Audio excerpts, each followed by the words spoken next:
నారాయణ బయట కూర్చొని ఉండగా ఇద్దరు ఆడవాళ్ళు ఒకరు వచ్చి, మీ ఇంట్లోని ఆడవాళ్ళని పిలవండి, మా కోడలు శ్రీమంతం పిలవడానికి వచ్చాము అని అంటారు. మీ కోడలు శ్రీమంతం అంటే చాలా సంతోషంగా ఉందమ్మా అని మౌనంగా ఉంటాడు నారాయణ. బయట ఎవరో వచ్చారని అందరూ చూడడానికి వస్తారు. అందరి మాట విని ఇంట్లోని వాళ్ళంతా కూడా షాక్ అయిపోయి చూస్తూ ఉంటారు. ఇక వాళ్ళైతే ఇంట్లో ఉండే ఆడవాళ్ళని పిలవమంటే అలా ఉంటారేంటండి, ఒకసారి పిలవండి, మేము బొట్టు పెట్టి పిలుస్తాము అని అంటారు. అప్పుడే అక్కడికి వచ్చిన తాయారు, ఇది మొగసంత ఉండే కొంప, ఇక్కడ ఆడవాళ్ళు ఎవరూ లేరు, మీరు పొరపాటు పడి వచ్చినట్టున్నారు అని తాయారు అంటుంది.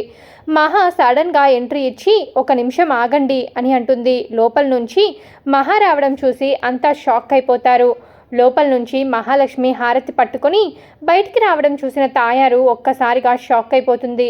ఎప్పుడండి ఫంక్షన్ అని మహాలక్ష్మి అడుగుతుంది. ఫంక్షన్ ఇవాళ సాయంత్రం అని చెప్పగానే, అవునా, సరే నేను వస్తానండి అని మహాలక్ష్మి అంటుంది. అయితే అందరికీ హారతి ఇస్తుంది. తాయారుకు కూడా పిన్నిగారు హారతి తీసుకోండి అని అంటుంది.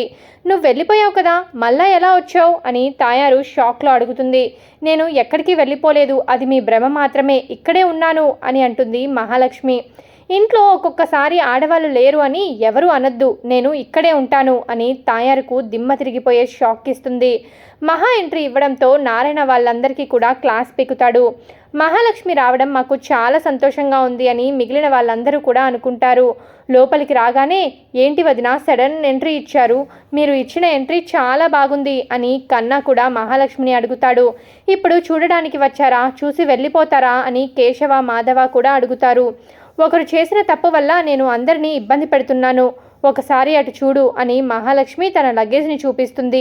మళ్ళీ వస్తావని అస్సలు అనుకోలేదు వదినా అని కన్నా అంటాడు.